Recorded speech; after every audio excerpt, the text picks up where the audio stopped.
I started as a teenager in the premier programming for the nation under the Johnson administration entitled HARU Act, Harlem Youth Unlimited. And with the anti-poverty program funds that the Johnson administration gave, Harlem was used as the prototype for arts programming and entrepreneurial programming for the country.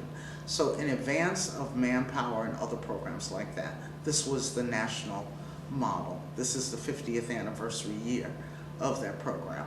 It constituted studies in film and sound, photography, dance, theater.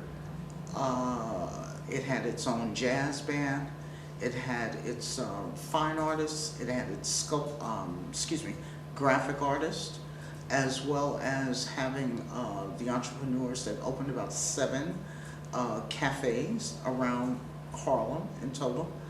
And those young people were trained in the arts management, the business of, and the performance of. And many of them went on to work out in California when you had Orenstein doing his TV series, What's Happening, and so on and so forth. And then many of them also went to work with Bud Yorkin and a few others.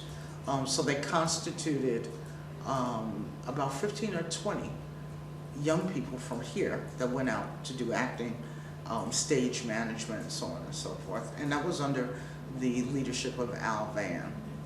But that program was a breakthrough, originally funded under the umbrella of juvenile delinquency. But what it did is it took kids who were gifted, irrespective of their academic or their family's financial resources, and put them together and developed one of the finest jazz bands in the country. It developed one of the finest graphics teams that not only produced a consistent newsletter for the Harlem community, but that newsletter was also supplemented with the Amsterdam News. My intellectual observation of why the arts are being taken out has nothing to do with money. It has to do with a managerial style of controlling the development of a working class. And that's why it's out of the public schools and it's being expanded in the private schools. In the public schools, our children of African descent, irrespective of what language they speak or what island they come from, given the opportunity, their native intellect will take them through the roof. So there comes the conflict between rote memorization and the elements which are necessary for a balanced cognitive development. And in a very mean-spirited manner, New York City has moved to not only take out the arts, but to take out recreational activity as well. So that development of the brain, that development of the full person, from ages, let's say 8 going forward, that's when you see adults in power that have organized a removal of those things that have individuals develop their native intellect, critical thinking, and their individualness. And what we've been bombarded with is rote memorization, testing, all the things that constitute the marginalizing of the full development of a human being, and especially of a child. It's evil. Out of all of the things that you could have done, why the arts? Because I fell in love at an early age, and I would say that if you have to love it so much that you can't imagine yourself doing anything else. You know, I just, from 8 years old, I just never thought about. I thought about journalism. But the reason I thought about journalism was because I wanted to write. And then when I started, college, I matriculated at first as a journalism major, and then I realized it wasn't the kind of writing I wanted to do. I wanted to do creative writing, not reportage or exposition or that kind of stuff. And everything, and that was just something I decided because it seemed like a sensible and rational thing to do, to choose, as opposed to choosing theater or whatever. And so then I decided to go for speech drama, because in speech drama you could become a speech teacher or therapist or something. But I just always I never wavered. That's just always knew that's and because my mother knew it too. She said, I knew you were right. It was in you, And so they never encouraged me to do anything else, even though I'm sure they probably thought I would have been better off. Especially at that point in time, there weren't many opportunities. Not the kind that I would. There's so many more opportunities for young people today. The possibilities. Before it was possible, but not always probable. Today it's probable. You can probably do it if you set your mind to it. It's if you're talented, if you work hard, if you are ready to deal with the disappointments. It's like Lorraine Hansberry said, you have to be resilient. And in this business, you really have to be resilient. You have to bounce right back.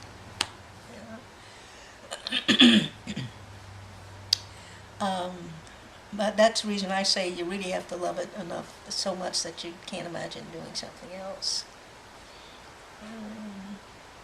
But the very fact that you have performing arts schools in a situation where it's right there at high school, you can start your journey, or have enough experience in that high school situation to know whether you want to change your mind or not.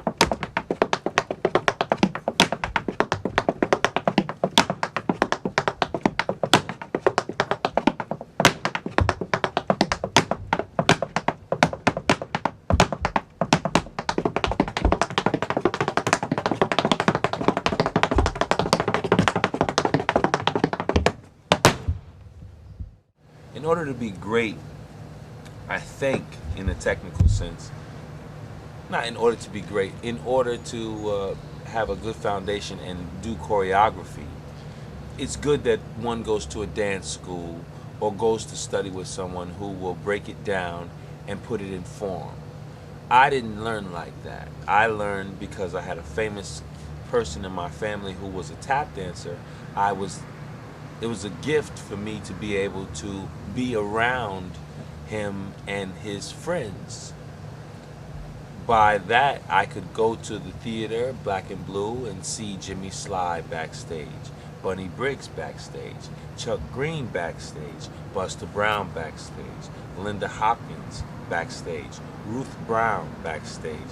The list goes on. George Hillman, excuse me, Lon Chaney.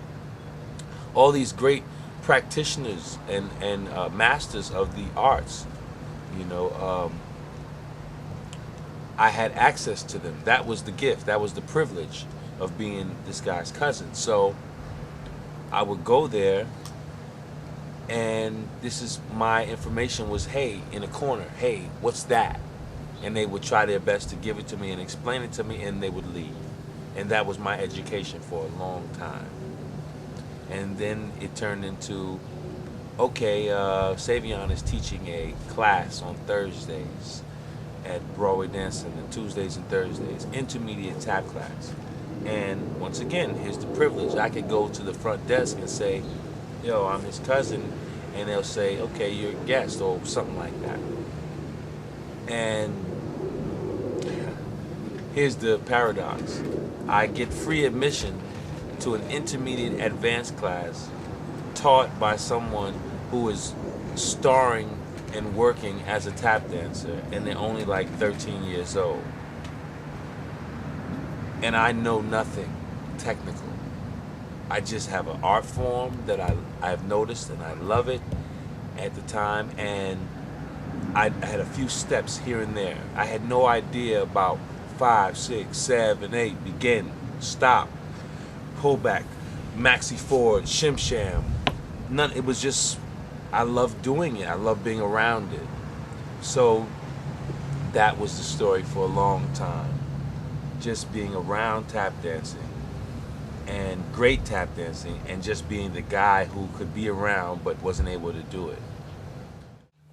My journey began in Richmond, Virginia in 1925, and in this wonderful household, my mother was very much into the arts, and my father was an actuary, so he wasn't quite. As a matter of fact, he thought it was crazy. He said so. And she encouraged me. We went to see plays in Richmond. We came to New York to see plays, and to the ballet, and to the opera. I love the opera because the stories were so ridiculous, and it's just bigger than life, bigger than the comic sense. You see, I'm looking at our future. These students, these young people, that generation, and all the generations to come, and they keep coming, they're our future. They are our future. They decide our future. They are going to be our leaders. And we can't expect them to go off not prepared and not fully emerge as an individual, as a citizen, as a knowing, productive parent themselves to be. We have to prepare them with a fuller life, which includes the arts. And why is that necessary? Well, just think about it, the growth, and about the future, and about the distraction, and maybe some of the energy that is spent shooting, killing, can be diverted into something creative. And that's what I think. It's not cuckoo to me. I see it plainly. My feelings about arts education and music specifically, for somebody like me, of course, it's irreplaceable because this is my livelihood, and I couldn't have done it without the education I received in junior high school and then on to college, as well as the informal education, I've gotten from working with older musicians and so on and so forth. But I think, the larger picture of arts education is how does it affect the 99% of people who don't go on to use it in a professional capacity. The question that comes to mind, when we see arts programs being cut left and right is what value does it have for the larger society, not just the career journeyman. So to me, it's about, there are concrete ways in which we need to train our mind. In other words, every school has a math program, but most of us don't use math in our professional lives. But I think the idea is that having a certain amount of background in mathematics is going to train and strengthen your mind. And it's a particular kind of discipline, and I could compare it to lifting weights for the mind. music is equally important in that there's an intellectual component, and there have, of course, been so many studies linking music education to growth in the mind and, excelling in other academic fields. But what I think makes it so unique is there's also an emotional component, and as human beings, we need to express ourselves, and we see so many examples of young people expressing themselves in ways that are negative or destructive, and I think that art is a really fantastic way to channel feelings. It's really like the cheapest kind of therapy you can get, because you can put yourself into something, and you can turn anger or sorrow or frustration into something that's very beautiful and satisfying, and it can be kind of transferred into something beautiful.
Schools are not run by people who have art on their minds. And I also think that the community has gotten away from the schools. Teachers don't live in our neighborhoods anymore. I had teachers come to my house or call my mother on the phone. There's less of a community of people now, and so the arts are not valued as much, and we're being oversaturated by the mess that's on TV. It's very almost hypnotizing. That people are becoming desensitized to live anything. The live music industry has suffered because everything is electronic, and people can make records out of their bathrooms or bedrooms or basements. We don't have enough sensitivity, I think, and so we get people who are teachers who have to come from Long Island 2 or 3 hours away. By the time they get to the school in Bushwick or Queens or wherever, they're kind of worn out.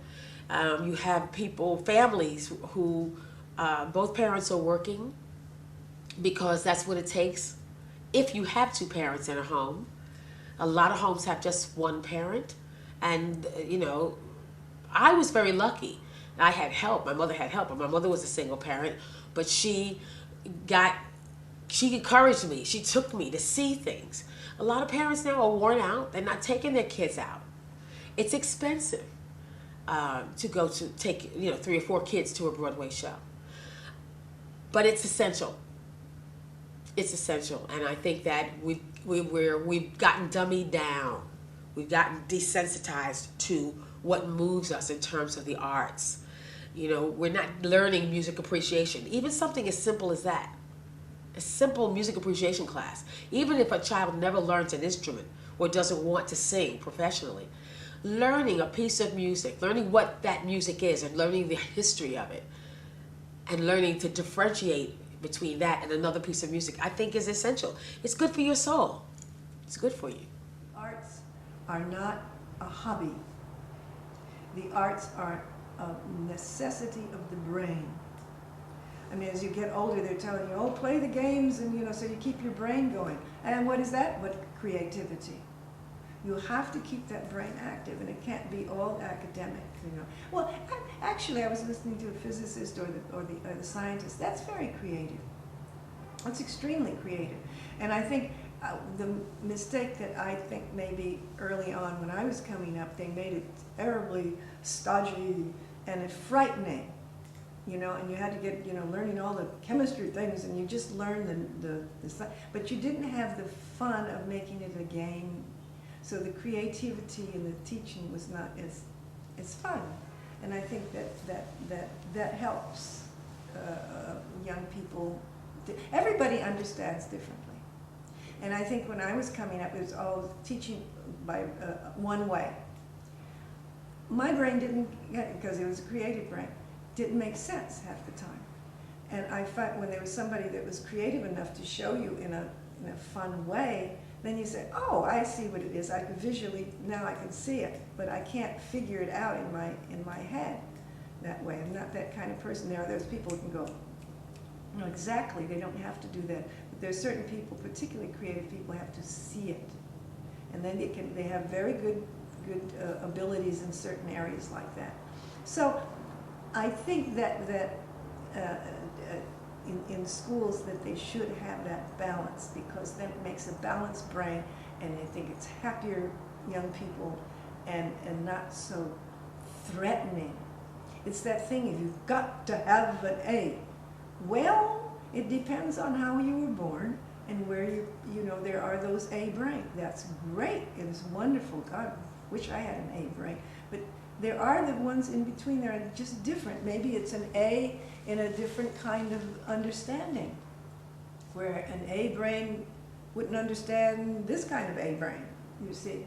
And I think that the art and the difficulty of teaching is try, when you teach, to teach everybody to offer it or teach it in different ways, to explain different ways so that everybody understands, because those that don't understand that particular way of saying something are not failures.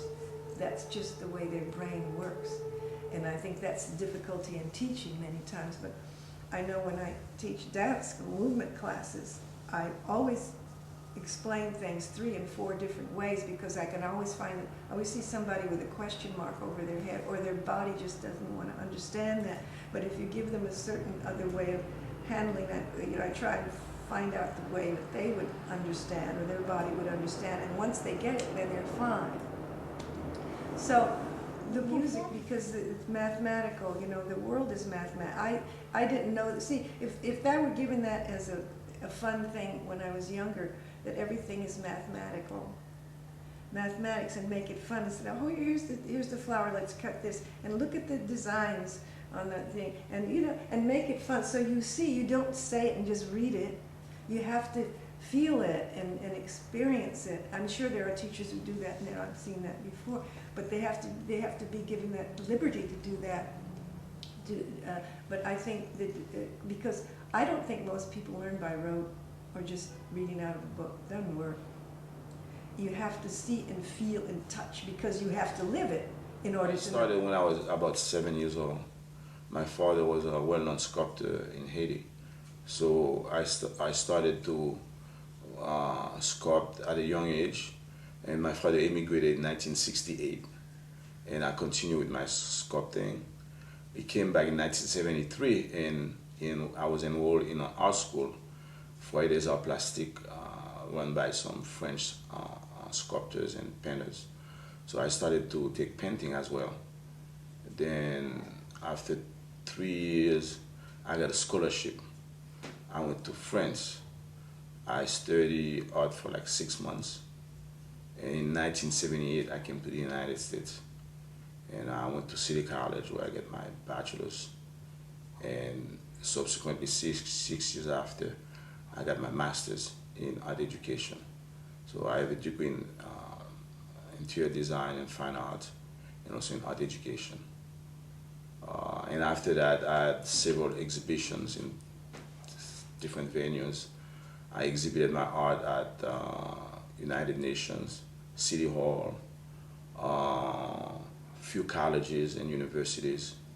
So, and I also did some, I've been to many colleges for give workshops and high schools, and it's my first love. It's art, but I always want to give something back to society, and I think the best way to do it is to teach, and that's why I get into teaching.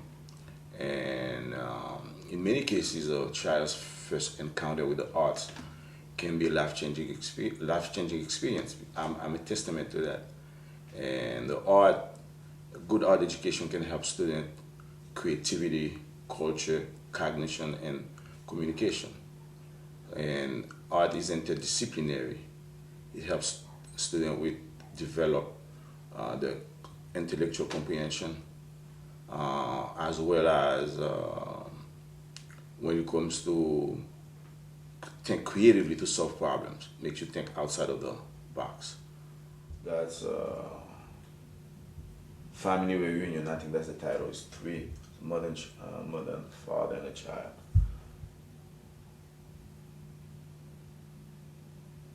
Tell me about this one again, I'm sorry. This one is leather sculpture on plexiglass, and this one is a multimedia. This one has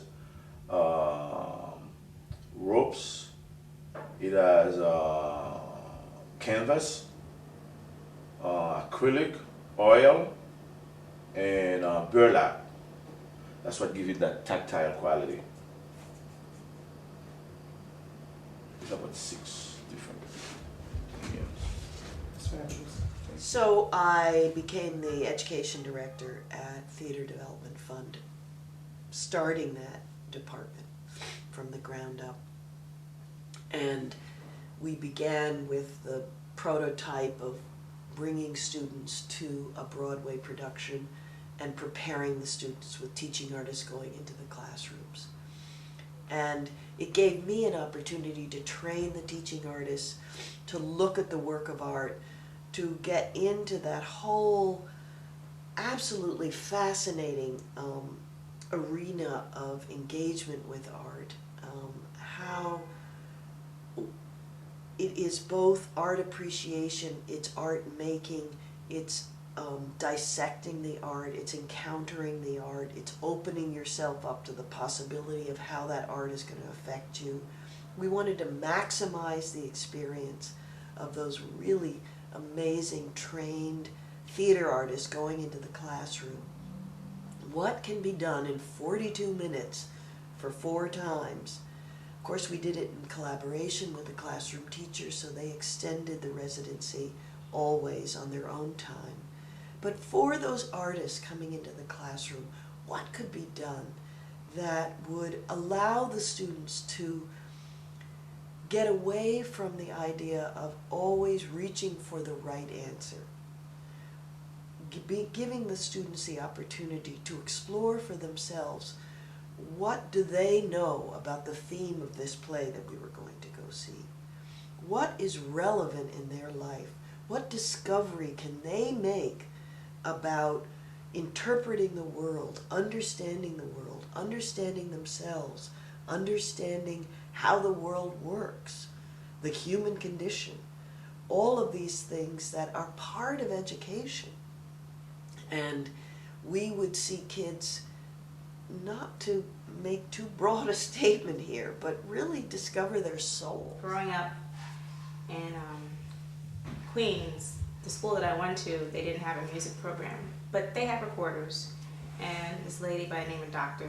Jackman, she would bring in recorders and teach us the basics, like how to read music and the fingerings, and teach us those songs that we knew by ear. And that gave us the, the motivation to want to play and learn more, because we knew if we could hear it and play it, then we could do it.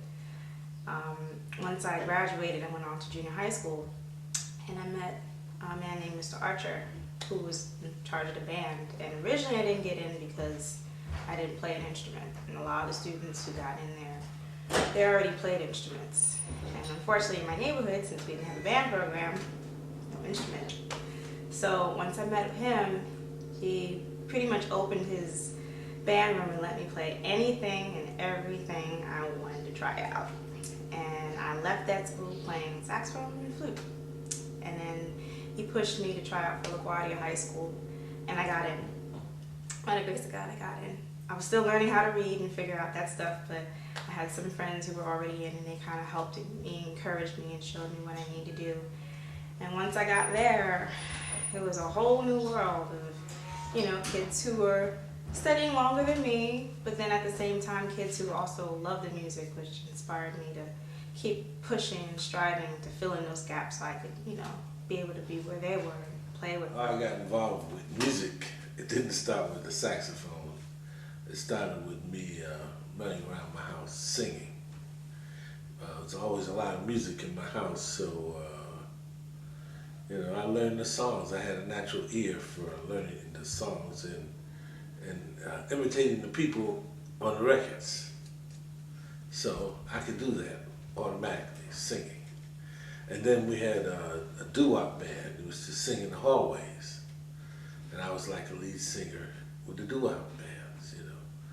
Because, I mean, you're not doo-wop groups, you know. We used to get in the hallway because the hallways had an echo, and you get a semblance of studio from the echo in the hallways, so we used to sing in the hallways, you know. And so I knew that I had a natural knack for it. And then when I got in junior high school, they needed a clarinet player.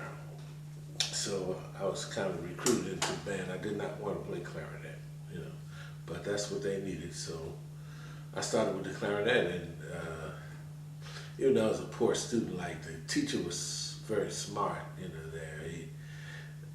They had one teacher that wouldn't let you touch the instruments unless you learned the theory. So they had no band because nobody knew any theory. The theory was like foreign, you know. So he wouldn't let you play, so there was no band. So they got another teacher who put instruments in everybody's hands right away. And the ones that were good, he'd put somebody that wasn't so good next to them. They would sit with him. So you could learn from each other and from him, you know. And so I wasn't so good. So I sat with somebody better than me, and I could watch their fingers, and I could imitate what they did. And I was able to do that for a while. But I was poor. I didn't know. I knew what the notes were, but then when I got home, you know, if I heard a song, I could kind of find the notes and imitate the song, you know, on the clarinet. Basic songs, you know, one tune. I remember Stan Getz had out a tune called Desperado. The melody go da da da da da da da da da. I could play that. So, and I could play St. Thomas. Da da da da da da da da da da da. I could do that, but not much more. And then, you know, I mean, I heard jazz, but it was like foreign. You know, I couldn't imagine how you get to this thing, how you get to instrument on that level. But I knew that I could imitate any song that I knew in my head.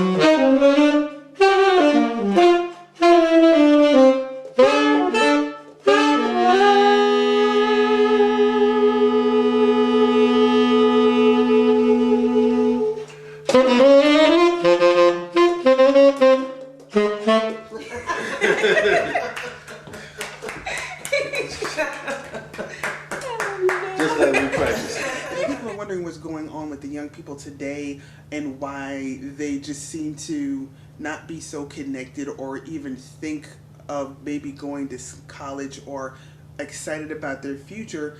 There's a thing that has been taken away, and there are people presently that are in positions of authority in education, people that can write the checks to underwrite arts programming. They're, basically packing up their tents and moving on, and there's so many young people that are being left behind. So if I had an opportunity to speak to anybody, I don't care who it is, in this country, in this city, I would basically beg and say if there's any opportunity to once again be able to infuse these schools, whether they are elementary, secondary schools, middle school, anything, to infuse these schools with the arts, even if it's on a trial basis. Just if you want to compare the data, how these young people do in their classes and how their behavior changes when they are somehow exposed to some kind of arts programming, I think it would make a major difference. And I honestly believe that for many people I've spoken to, and I speak for myself in this situation as well, the arts saved my life. There was nobody in my family I knew that was an artist. Whenever people sat around a dinner table talking about who's successful, who made money, they were a doctor, they were a lawyer, they were a nurse, and there's nothing wrong with those things, but if that is not something that grabs your attention as a young person, you can't see yourself in that picture. You can't imagine yourself in that world. So if I don't want to be a doctor or a nurse or a lawyer, then who am I? What am I supposed to be doing? And how many times do you as a young person have somebody come up to you and say, well, what do you want to be when you grow up? And how many times will you find a young person today tell you flat out, I don't know? They don't know. And so I do believe, even if you don't end up growing up to become an artist, there's something specifically wonderful about being exposed to the arts that opens up the possibilities of the world. How many times we'd have a class trip and most of the people are like, oh man, I can't believe we're going to see this play.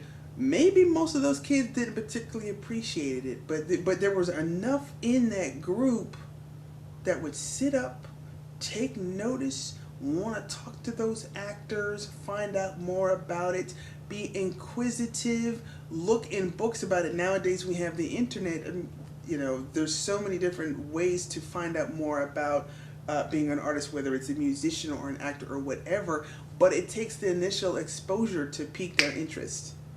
And I think if we don't do that, we're going to be in a lot of trouble. Since education was a really big part of my family, I went to Michigan State specifically for veterinary medicine. So, modeling and acting, that was just the complete hobby. And I was going to be a veterinarian. That's what I was going to do. A lot of the men in my family are doctors. Ironically enough, a lot of my mother was a model, and my grandmother was approached to model, but back in her day, modeling was kind of frowned upon. Unlike now, it's something completely different, where models make more money than PhDs, which that's something that needs to be addressed, I think. But so she really turned down offers from different agents, if you will. And my mother modeled mainly in Italy, and she was very shy, but very beautiful. A lot of people think that if you have to be outgoing to act or model. There are lots of actors who are very famous, who you guys know, I'm not going to say, who are very, very shy in real life. But when they get on stage, they're transformed. Something else happens. Or lots of times when they get in front of the camera, when they're acting, it's an outlet. They feel really good about themselves. So when I realized I wasn't going to be a veterinarian, and theater was so... It was my passion that I found out when I was in Michigan State. I transferred to New York, and I decided to go to Columbia University over NYU. There were only two places I wanted to go to, and Columbia University, turns out, is an Ivy League institution. I said, why not? I have to go there over NYU. And I just had a wonderful, wonderful time learning more and honing the craft. Just the best. A lot of parents, when they hear the kids sing or start playing on the furniture or something, the first thing that comes to their mind is dollar signs. That's really the first thing that comes to mind. Do I have the next Beyonce, or do I have the next whoever? And I would say that the discipline that you get from having to study music and listening and the repetition of getting something right and the camaraderie of being with other people to try and make something work is worth more than we can calculate. If you invest in that, then you'll find that you don't find people listening to jazz driving a getaway car from a bank robbery. You don't find anybody coming from choir rehearsal and either in school or in church snatching purses. So I say rather than invest $40,000 per person to send them to jail, you might as well invest a few thousand when they're younger to get them involved with other things. The math works. You know, I don't know who we have to see to fix that, but that goes back to that 6 months of running this country. Excellent. Thank you, Eli. I had no place to study dance. It was a small town in Georgia, Thompson, Georgia. And the idea of studying dance anywhere was removed from me. There was Augusta, Georgia, and I remember they had a ballet school, but that wasn't available for me. When it was available for black people, I do remember seeing the first ballerina there, and they came to my high school. That was inspiring. So the accessibility, even though black people were taking classes in America, not in my little place. My place was still very 20 years behind everything. Even the school was not integrated. I didn't go to integrated school until I was 15, so everything was much different. So anyway, that was not in my consciousness. I would make up dances for people. They say, will you make up a dance? The word choreograph wasn't even in my vocabulary. I remember I would get my influences from dance and inspiration from Peter Gennaro was a big influence from the Ed Sullivan Show. The Ernie Flatt dances from Carmen Net.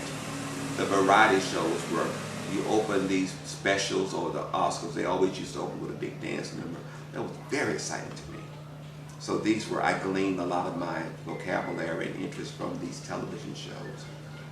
And one of the highlights of my career wasn't dancing on Broadway, or wasn't running on stage for the Tony for Avenue Q. The highlight was when I was honored by Our Time Theater Company, a theater company for stutterers. And I got the 3rd Lifetime Achievement Award. And when my family sat there with me and my mother was sitting next to me rubbing my head, and people were awarding me, that was the highlight. That is the highlight so far of my career. That was so they could see, they saw the convergence of all this work from a 2 or 3-year-old boy dancing at a wake or something, whatever have you, having this dream, and to see me fulfill it, and to come here in New York and to feel that other people have recognized it also, and that I can be of influence to young kids. That was very, very, very I think that the arts are absolutely undervalued in our society. I think it's really almost indicative of the cuts that have taken place over the last couple of decades. It's cut art, cut music, I mean, even cut recess, which is where you make up plays or make up creative games. Those things have been cut drastically over the last 10, 15, 20 years. And then when you look at, the same reflection in the business of music or the business of arts, and money is trickling down, people don't value it. They're just downloading it because they don't see the value in it, because they're not taught that there's value in it from a young age. And I think that there is a correlation between the two. And I think when people see that there's class and learning and education that takes place to become a good musician and to create good music and to create a whole album, and you learn that from going to music class, or when you go to art class and you see how many weeks it takes to make a really nice ceramic bowl, you see that there's value in that, which comes down later in life and go, oh, look at that person's album, yeah, that's worth $8, because that probably took a year and a half of them working every day, plus 15 years of practice before they got there. And I think that our whole society could value all of the creativity a bit more, and while I use monetary terms, it could just value it in terms of the confidence that it gives people. And when we have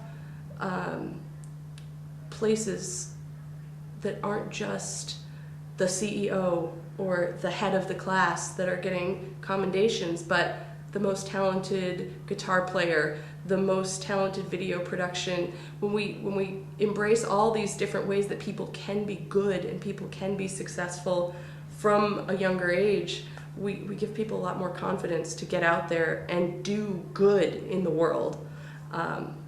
So I think that there's a lot to be valued from embracing the arts and celebrating the arts from a young age. I used to sing a little bit. I didn't really sing much in school, every once in a while, but I did take chorus, and they knew I can sing, and they were having audition for a soloist for the concert, and I remember I was sitting in line with all these girls. I was the only guy to go in for the solo, and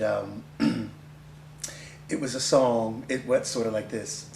Today, while the blossoms still cling to the vine, I'll taste your strawberries, I'll drink your sweet wine. A million tomorrows will all pass away, ere I forget all the joy that is mine today. They heard that soprano and everybody's neck went, oh my God.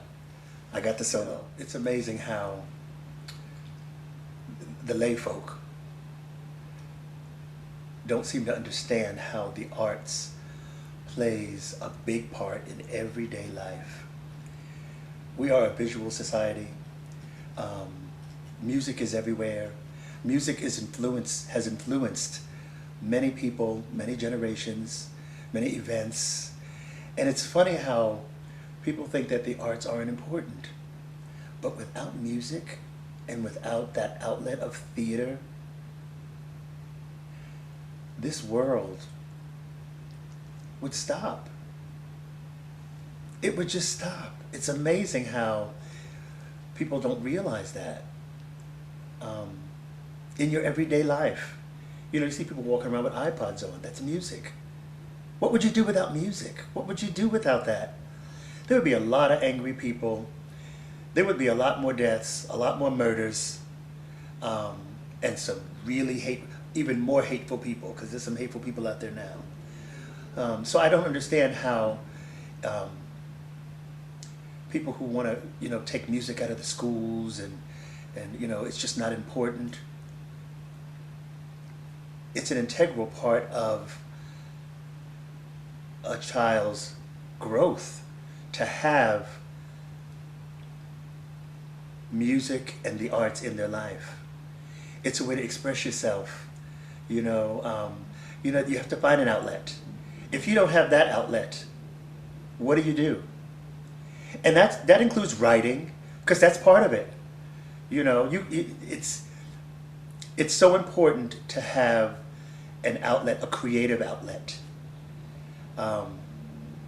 It just makes things a little easier. It makes things a lot easier. Is finish school. A lot of people, well, why do I need to do that? What is the purpose of that? The purpose of that is so that you go into, it's a workforce. This is a job just like any other job. You go into the workforce prepared. You don't go into the workforce without an education. You need an education. Actors are smart. They read all the time. Sometimes I have to read a script in a night and learn several pages in a night. That's not easy to do. So you have to be a reader, a fast reader. You have to sometimes read books in order to understand characters. You have to sometimes do research. You have to always do research. So you have to be educated. There's no, you can get lucky and maybe drop out of school and possibly get lucky and get something, but you won't have longevity. It might just be just for that moment to be a flash in the pan, and that's it. So I always say finish your education. While you are being educated, take advantage of everything that's in school. We had a recreation center. I didn't have a performing arts school in Baltimore at the time that I was growing up. I taught there many years later when I was at Morgan, but I didn't have that.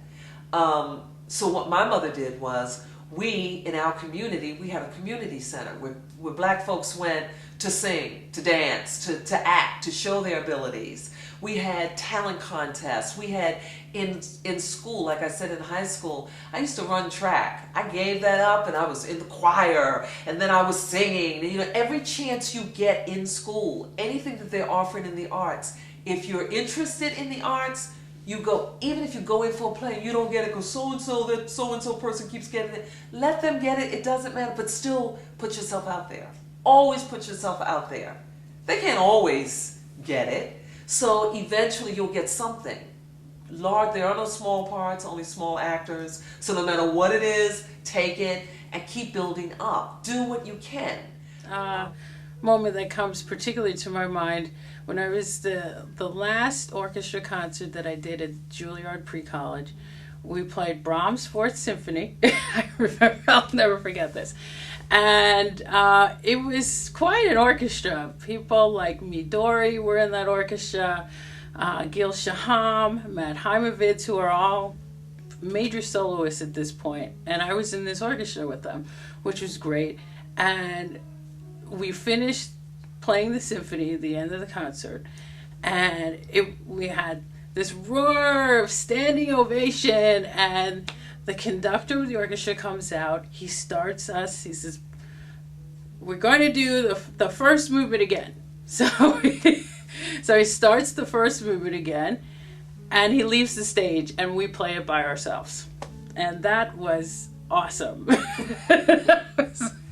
So we played through a whole movement without him. Here's a whole bunch of 18-year-old kids, basically, because we're all pretty much seniors in high school.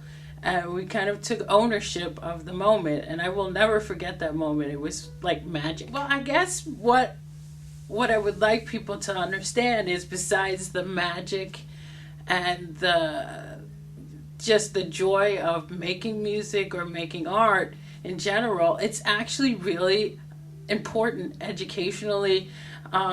It's one of the, proven sciences to help you with cognitive skills and problem solving and just regular organizing yourself, because you have to practice, and gives you a lot of structure.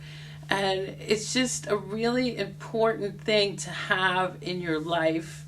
As I used to tell my students when I was teaching high school music history at the collegiate school, they'd say, "Why do we have to take this class?" And I'd say, because this school wants you to be fully functioning whole citizens, just like the Greeks and Romans used to do it.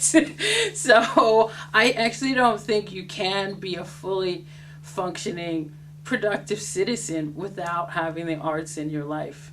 It's really important. My mom moved to Miami maybe 6 months after I was born, and she was a dancer in college, and she wanted to study with Alvin Ailey. She took some classes with him when she came to Morris Brown in Atlanta. And so at an early age, my mom introduced me to the arts. I would do in elementary, I was doing oratorical contests. I was winning a lot of oratorical contests, and then there was this lady named Florine Nichols who saw me. They did a special on me in Miami, and she saw me and she invited me to her dance troupe. So for maybe 7, 8 years, I was a dancer. Yeah, 7, 8 years I was a dancer. From 9, 10 years. I started dancing when I was 7 years old, and I didn't stop until I got into high school, and I started playing football and baseball and basketball. But then I continued to sort of dance in high school at a performing arts. At the time, her son was also a dancer with her in her troupe, and he started to do a lot of IATSE stagehand work, and so he would do his own shows, and he would bring me along, and that's how I got into lighting. That's how I got into the arts. I mean, that's how I kind of started. So from dancing to lighting design, lighting, yes. That's an interesting path. Yeah, and But an interesting. If you think about it, so dancing, you're telling stories with your body, you're conveying stories without saying words. Lighting design is a lot like that. Yeah, you can convey a mood or a story or convey a setting without saying anything, just by emotions and pictures. And so when you look at it, they're sort of in the same sort of world.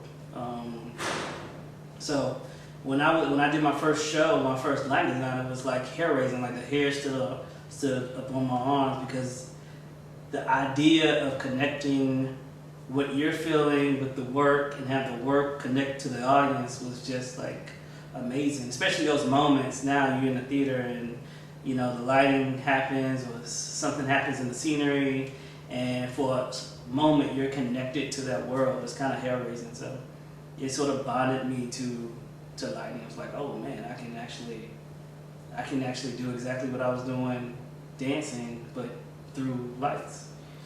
So when did you know that you were good at it? When did I know I was good at it? That's interesting. I never really know that I'm good at it. I don't even know that I'm good at it now. I know I have some talent. I know that I have an eye for it, but I don't know if I'm necessarily good at it. I started elementary school, junior high. Junior high was a great experience for me because my teacher, on the one hand, had never had any experience teaching strings, but he was a jazz trumpet player. So I played a lot of piano by ear, and that's how I started just developing the whole idea of playing by ear. When I got to high school, my high school teacher, who was a violist, one day showed up with electric instruments and jazz string arrangements in orchestra. And he used to point to each of us and say, stand up and take a solo. So this was my first experience of expanding my study of music through violin into improvisation. And from there, he began taking us around to various recording sessions around Detroit and sending me to music camps. And that is what gave me my eclectic interest in music and appreciation for First of all, art is everywhere. Art is everything and art is everywhere. And in order to connect to all kids, you've got to have a diverse offering of subjects in order to find out where their strengths are, or kind of like a common core of what is going on in the learning process of different kids. So while a kid may not be, music is math, music is history. The arts are a combination of all the curriculum and all the studies that kids do. So it's time now to focus on making the arts an integral part of the Along the way, I might have a bubbly personality and seem to talk a lot, but I like to listen too, So I just sit back a lot of times. Okay, the last person I got to work with, well, let me tell you this little part. When I first got to New York and I got my first TV role, it was a Law and Order. It was Paul Savino and Christopher Knorr. They were the two detectives, and okay, they come to the door and I have a baby. And we do my part. The camera's on me. Oh, Colin didn't do no drugs. He had himself a real job. He was a courier. Okay, did my part. I didn't had experience how you turn the cameras around. And they're on him. So I'm just standing there, they done took the baby away and everything, so I'm just doing the lines. Colin didn't do no drugs. He just, and he said, wait a minute. After they cut, he told me, darling, come here. he said, you know, I just made you look good. You know, when the camera was on you, now the camera's on me. Give me just what you did when you did it when the camera. I said, oh. So that was it took all I could to keep it together, because, you know, my heart was beating like, oh girl, you know, it was by God's grace that I even got the job just by leaving my picture in a box at Law and Order, and Suzanne Ryan called me straight through without an agent. So, you know, I really didn't know. I didn't have any experience of the films, and so he taught me my biggest lesson, to do it consistently. So then I got, you know, I gave him the line so he could get in, and then he gave me a hug and said, that's it, that's how you do it. Whatever it takes. You know, you got to walk by faith. And, you know, we know we could do it. We know we could do it. We know we could do it. But I guess, you know, like, you have them little demons sitting up on your shoulders telling you can't make it today. You know, don't call Evelyn. You don't need to do her documentary. Who is she? You know what I mean? But then again, let's help Evelyn.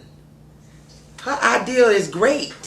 She's thinking about children and molding kids in the arts, and why we don't have a performing arts school in Harlem. When we got thousands of children we can help, and they can go on and carry on with their lives and have a productive life. So, good luck, Evelyn. No, I agree. Walk in faith, girl. I'm going to do my very best. My name is Evelyn Collins. I'm an educator. I'm a creative person, a director of theater and film. Presently, I am working with the New York State Education Department to open the first performing arts charter school in Harlem. If we're successful, this charter school will open in the fall of 2014. I am a former teacher from Watley Secondary School. I am the former assistant principal of the arts from Watley Secondary School. I'm also the former principal of Manhattan deLavallade High School for the last 6 years. I'm also currently working at Fordham University for my doctorate in urban education leadership, because it's my plan and it's my objective to create a legacy in Harlem that celebrates the Harlem Renaissance, that connects young people in Harlem who are interested in a career and an education in the arts, but perhaps are not able to get into LaGuardia or Talented Unlimited, but nonetheless they're very talented, they're very passionate, and they feel as if they're on the outside of the performing arts public school system. So it's my desire, it's my passion to, and I've been working on this for the last 2 years. I took a leave of absence from the Board of Education to work on this application because I want to ensure that it's successful. I'm also currently shooting a documentary on prominent folk in the entertainment industry, and they're detailing their path and their journey in the arts world. So far, I've interviewed Carmen deLavallade, I've interviewed actress Billie Allen. I've interviewed Kim Brockington and Johnnie Mae and jazz musicians and visual artists. And so what I want them to do is to share their story with the young people so they understand. Now, not only am I creating a performing arts high school, but it's also a college prep. So I'm not hoping to just create a school where the kids are just performing, but they're also preparing for college. It's my pleasure to be here this afternoon. Thank you.